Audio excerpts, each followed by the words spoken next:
mal existe e precisa ser enfrentado. O mal está ao nosso redor e precisamos de discernimento. O mal é maior do que nós podemos enfrentá-lo com as nossas próprias armas e na nossa própria força. Precisamos do poder de Deus para vencê-lo. O apóstolo Paulo, em Efésios capítulo 6, versos 10 a 20, trata desta matéria. Desta matéria chamada batalha espiritual, guerra espiritual.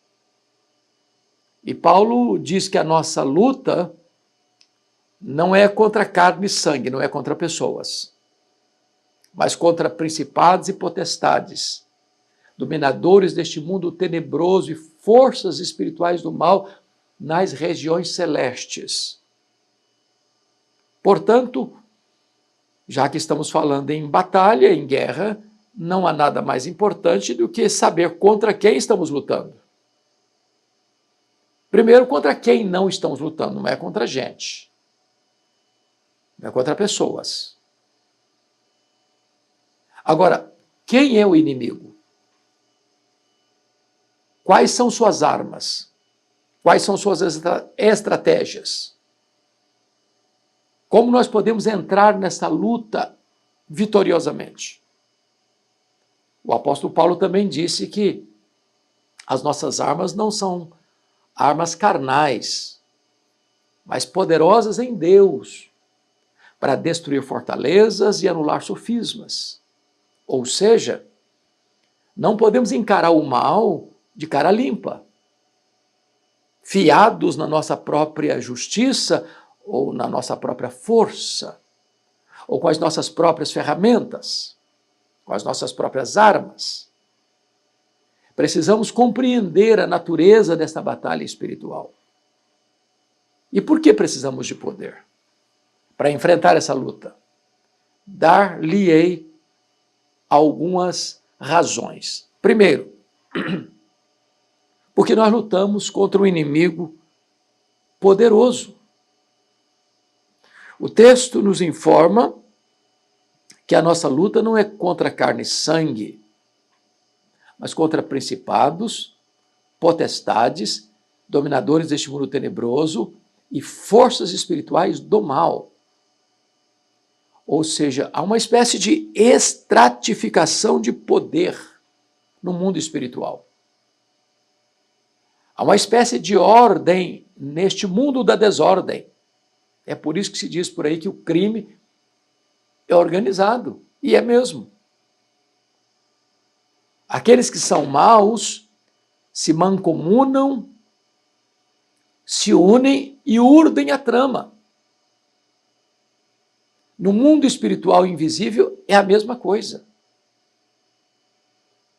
No versículo 11, Paulo fala de que nós precisamos ser revestidos de toda a armadura de Deus para podermos ficar firmes contra as ciladas do diabo. O diabo é um ser maligno, caído, um anjo caído. Ele é chamado de diabo, de Satanás, de Abaddon, de Apolion, de assassino, de pai da mentira, de antiga serpente, de tentador, de destruidor. Ele não trabalha sozinho. Tem principados, tem potestades, tem dominadores deste mundo tenebroso, tem forças espirituais do mal. Precisamos compreender a natureza desta batalha, para não sermos inocentes úteis, para não sermos fragorosa e acachapantemente derrotados. Então esse é o primeiro ponto que eu destaco. É que você está lutando contra um inimigo poderoso e você não pode enfrentá-lo vitoriosamente sozinho ou com as suas próprias armas, na sua própria força, com as suas próprias estratégias. Você precisa do revestimento do poder de Deus.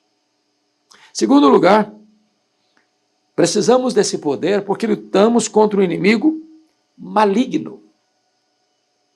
Ele fala dos principados, potestades, dos dominadores deste mundo tenebroso. Existe um mundo tenebroso. O diabo é o príncipe das trevas. O seu reino é de escuridão, é um reino de trevas.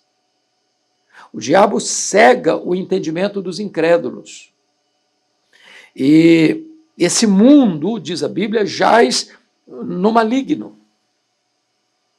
É claro que nós não somos daqueles que espiritualizam tudo, mas não somos daqueles que racionalizam tudo. Então precisamos compreender que tem muita coisa que hoje você vê, assiste, ouve, toca, que tem a mão do maligno. Por exemplo, falsas doutrinas, doutrinas de demônios. Por exemplo, ideologias perigosas, perniciosas, destruidoras. Por exemplo, destruição de princípios e valores. Filosofias e ideologias que levam à destruição da vida. Porque o diabo é assassino. Ele veio para roubar, matar e destruir.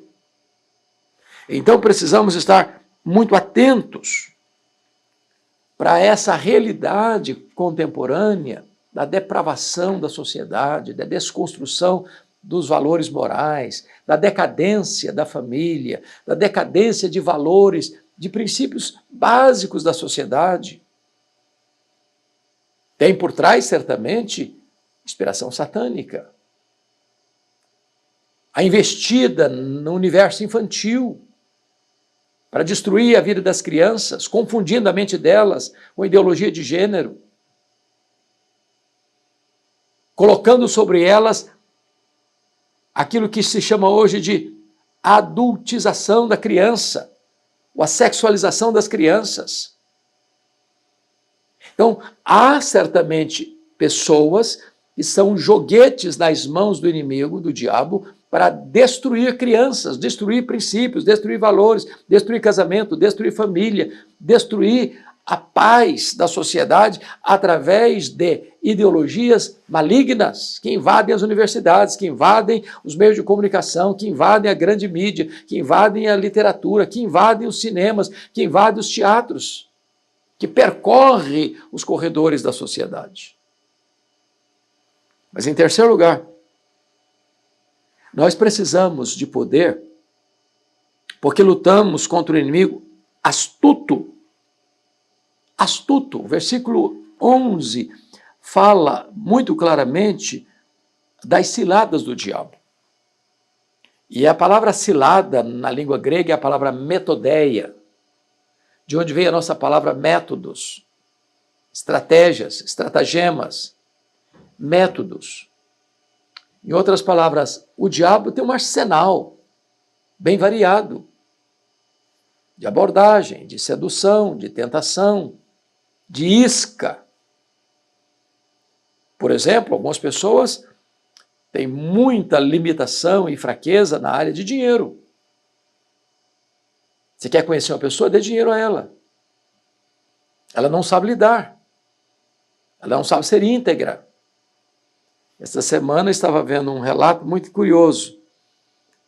E ele diz o seguinte: tratava-se de um cidadão que não era honesto, que lidava com empréstimos a juro, com altas taxas, e ele, conversando com outra pessoa, disse o seguinte: eu descubro quando uma pessoa é honesta, íntegra, da seguinte maneira: quando ela me pede um dinheiro emprestado, eu sempre ponho 100 ou 200 dólares a mais do que ela pediu. Se ela não falar nada, eu sei que eu não posso confiar nela. Eu achei curioso isso. Porque, às vezes, uma pessoa no caixa do supermercado te dá um troco a mais. O que você faz? Fica em silêncio? Leva o dinheiro para casa? Ou você devolve o dinheiro e fala, olha, não, esse troco está errado, o senhor me deu a mais, eu não tenho direito de receber esse valor. Então tem gente que não sabe lidar com integridade financeira, em coisinhas pequenas, em coisinhas grandes, ou em grandes coisas, melhor dizendo. É por isso que está aí a corrupção, é por isso que está aí a roubalheira a olhos vistos. É por isso que os escândalos financeiros no Brasil pipocam todo dia, toda hora. Porque o ser humano tem esse flanco aberto, esse calcanhar de Aquiles, de não saber lidar com integridade com o dinheiro. Outras pessoas têm problema com o poder, com a vaidade. Elas querem ser o centro do universo, elas querem ser reconhecidas pelo seu poder. E aí vem a soberba, e vem a altivez de espírito, e vem a arrogância, meu nariz empinado, peito estufado, a síndrome de pavão. E quanta gente se perde por causa do poder. Quanta gente que não estava preparada para receber poder. Mais pessoas caíram das nuvens do que nos vales. Mais pessoas fracassaram no sucesso do que no fracasso. Mais gente sofreu reveses na vida porque estavam no topo da pirâmide do que aqueles que estavam lá na base da pirâmide. Porque o poder é sedutor. E há muitas pessoas que não sabem lidar com isso. Como não soube lidar Saul, por exemplo. Então, cuidado com essa vaidade, essa soberba, essa arrogância, porque é uma flecha que o inimigo lança para fisgar o seu coração. A terceira área que é mais comum se escutar hoje, que é cilada do diabo, era do sexo. Há pessoas que são íntegras na área financeira, há pessoas que não deixam o seu coração se ensoberbecer, mas têm fraquezas na área moral, fraquezas na área sexual. Talvez sejam como Sansão, talvez como Davi, que arruinou a vida dele, a família dele, por uma noite de volúpia. Então, Paulo está dizendo que o inimigo é astuto. Ele tem muitas estratégias, ele tem muitos estratagemas, ele tem muitos métodos, ele tem muitas abordagens.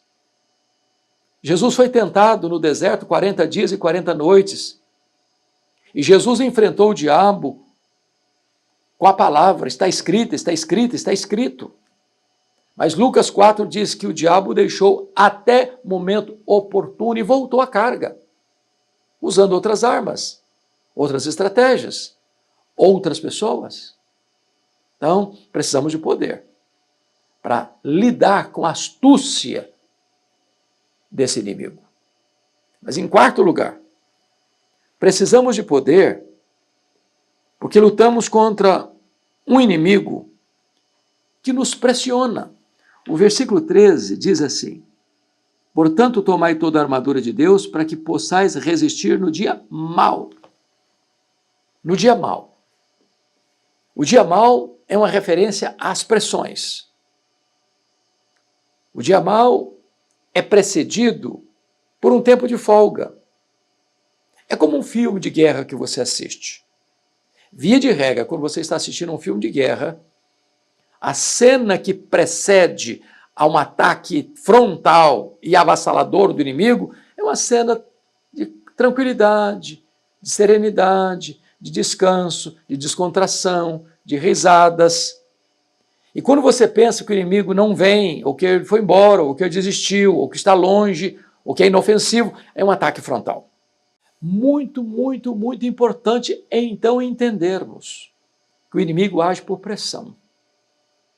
E eu fico imaginando que na figura levantada por Francis Schaeffer, que o universo é dividido em dois andares, o andar de baixo, o andar físico, terreno, histórico, onde você vai, você vem, onde você vê, você ouve, você fala, você sente, você age, você reage, você anda, você para. É o mundo em que vivemos.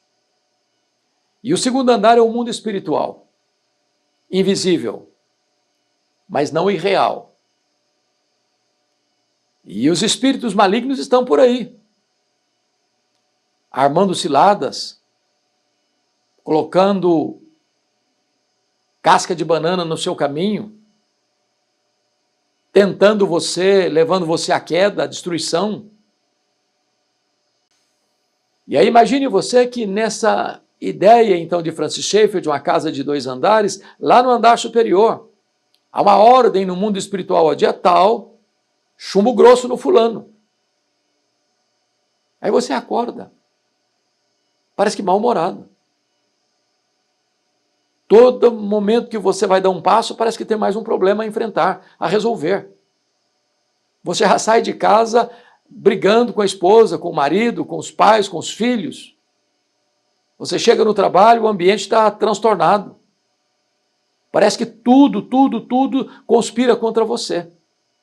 E se você não tiver discernimento, você vai começar a lutar contra pessoas, carne e sangue.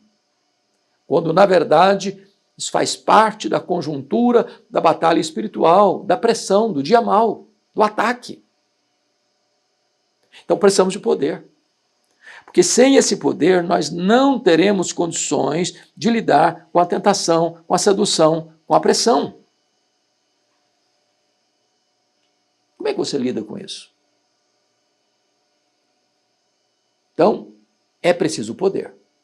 Mas, ainda em quinto lugar, nós precisamos de poder porque lutamos contra um inimigo que não desiste.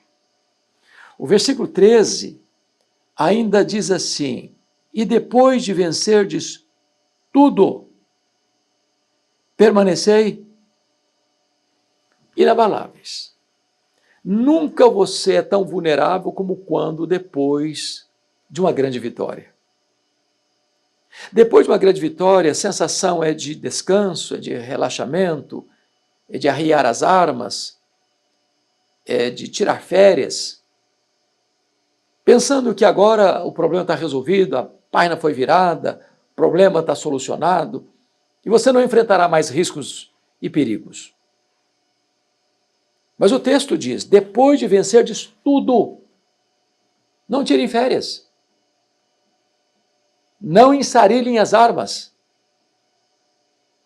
Não descansem. Permaneçam vigilantes, atentos, de armas em punho. Porque o inimigo volta com outras baterias, com outras estratégias, com outras formas de agir, com outras ciladas. Talvez uma boa ilustração para isso é o filme Advogado do Diabo. Você se lembra que aquele advogado que foi cedendo valores, princípios, sai da cidade pequena, vai para a cidade grande, para Nova York, e ali ele ganha grandes causas, porque a falcatrua, a corrupção, há coisas ilícitas no meio, e ele vai se enriquecendo, e ao mesmo tempo perdendo a sua alma. Ele vai ganhando fortunas e morando em apartamentos belíssimos, mas vai perdendo a esposa. E chega um momento em que a vida dele está totalmente destroçada. Então ele morre. E numa outra vida, como se tivesse um outro cenário, com outra realidade, ele toma a decisão de ser íntegro, não negociar princípios e valores, de não fazer defesas em causas onde ele teria que ferir a justiça, torcer a lei, fazer falcatrua, subornar testemunhas, comprar sentenças, induzir juízes à injustiça, dando-lhes poupudos recursos financeiros.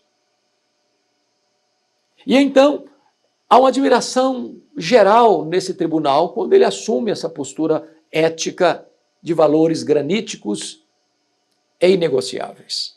E ele está descendo as escadarias do fórum, quando a repórter vai atrás dele para fazer uma entrevista, para contar para o mundo inteiro sobre sua integridade, sobre os seus valores morais inegociáveis. E ele não quer saber, e ele vai descendo as escadas, e a repórter ali do lado dele, vamos entrevistar, vamos marcar um dia. O mundo todo precisa saber que você é um homem honesto, íntegro, que ainda existem pessoas íntegras. E lá pelas tantas, com tanta insistência, ele para.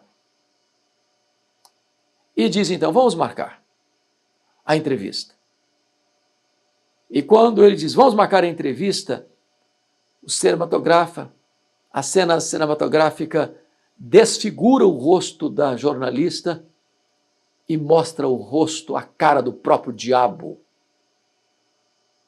E aí encerra dizendo, esse é o pecado que o diabo mais gosta, a vaidade. Então cuidado com as estratégias. Ele não desiste, ele vai voltar.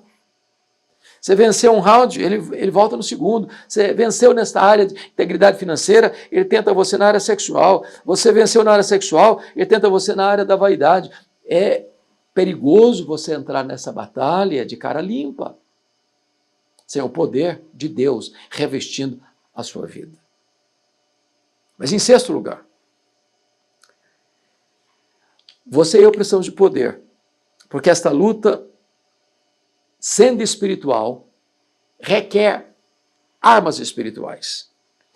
E é por isso que nos versos 14 a 17, Paulo vai dizer assim, eu vou ler, estai, pois, firmes, cingindo-vos com a verdade, vestindo-vos da couraça da justiça, calçai os pés com a preparação do evangelho da paz, embraçando sempre o escudo da fé, com o qual podereis apagar todos os dardos inflamados do maligno. Tomai também o capacete da salvação e a espada do Espírito, que é a palavra de Deus, com toda oração e súplica, orando em todo o tempo no Espírito. Então veja você que precisa de armadura. Você precisa estar protegido. Com que princípios? Primeiro, você precisa da verdade. Você precisa da justiça. Você precisa do evangelho da paz. Você precisa da fé. Você precisa do capacete da salvação. Você precisa da espada do Espírito. Você precisa da oração. Se nós não estivermos revestidos com toda a armadura de Deus, vamos deixar flancos abertos na nossa vida, brechas na nossa armadura. E aí o inimigo pode nos ferir mortalmente. Então, não entre nessa luta de cara limpa, confiado em você mesmo. O inimigo é poderoso, é astuto, ele age por pressão, ele não desiste. Portanto, nós precisamos ser revestidos de toda a armadura de Deus.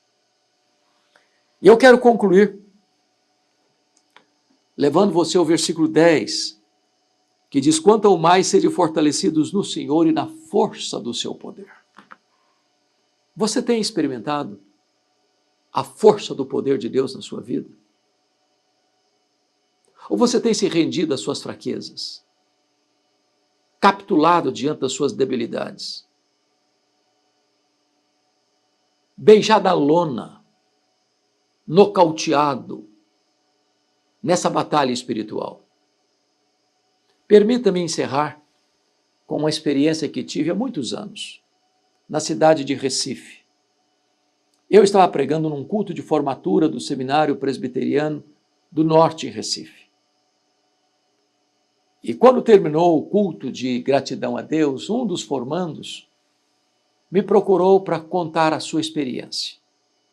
Naquele ano, quando ele era quartanista formando, ele recebeu um honroso convite para pregar numa das maiores igrejas da sua denominação, da nossa denominação, numa conferência festiva de sexta, sábado e domingo.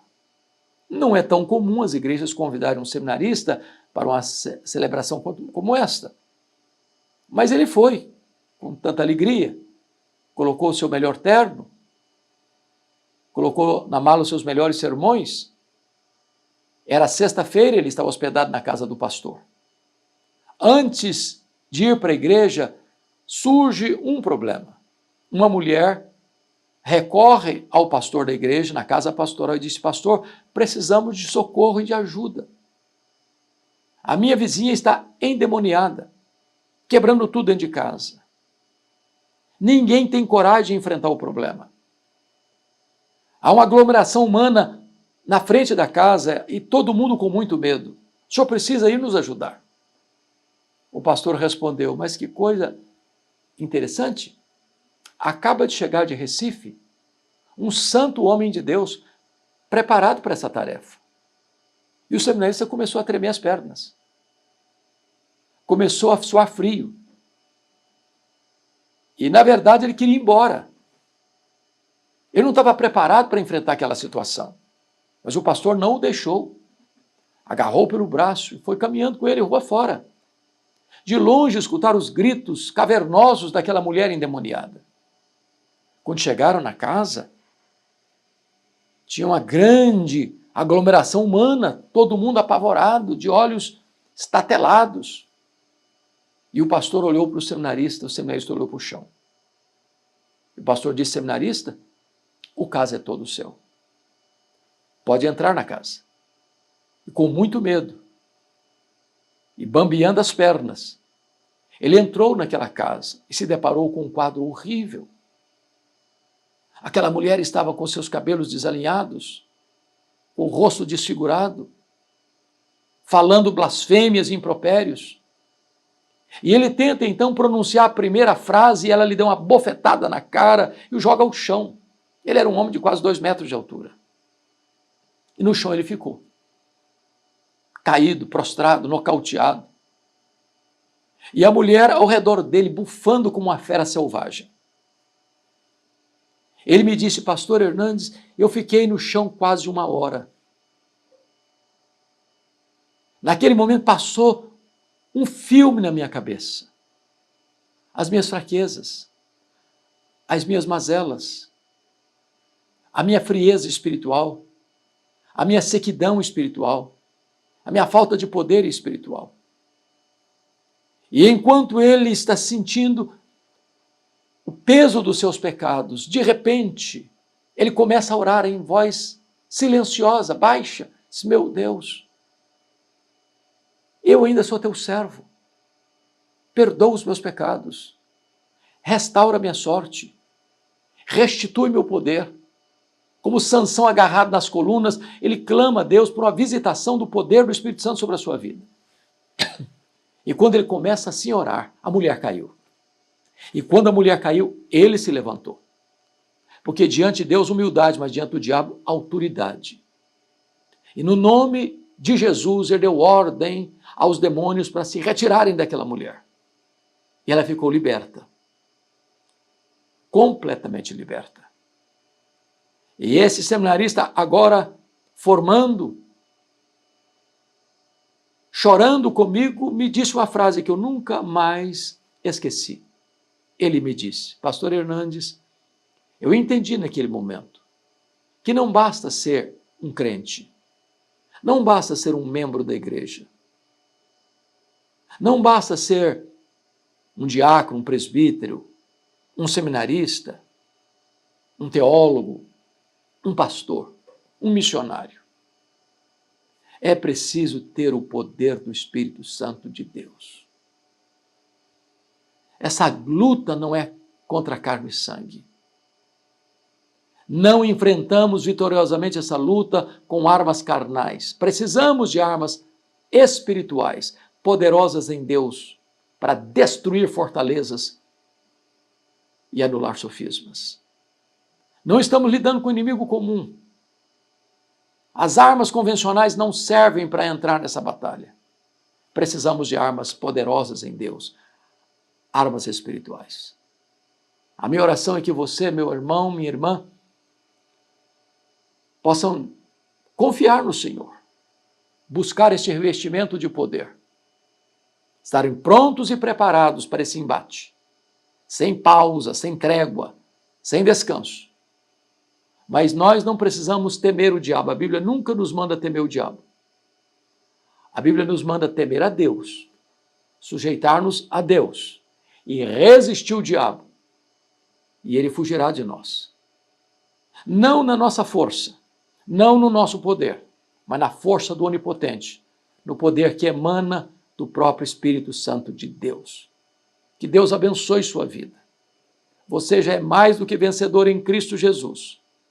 Deus tem para você uma vida de pleno poder, de revestimento de poder.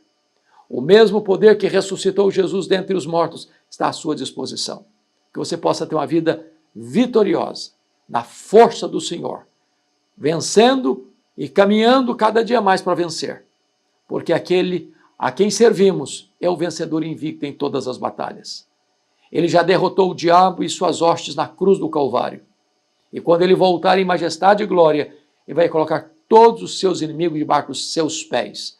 Ele vai lançar no lago do fogo o anticristo, o falso profeta, o diabo, o inferno, a morte e todos aqueles cujos nomes não estão escritos no livro da vida. Este é o Cristo vencedor, este é o Cristo glorioso, este é o capitão do exército de Deus, este é a razão da nossa esperança, é nele que colocamos os nossos olhos, dele vem a nossa força. Então não tenha medo, enfrente o inimigo na força do Senhor e você há de vencer para a glória de Deus. Deus abençoe seu coração, Deus abençoe sua vida e se essa mensagem abençoou o seu coração, passe-a para outras pessoas. Se você não está inscrito nesse canal, faça isso e nos ajude a levar esta mensagem aos rincões da nossa pátria e às outras nações do mundo. Um grande abraço a você. Deus abençoe seu coração.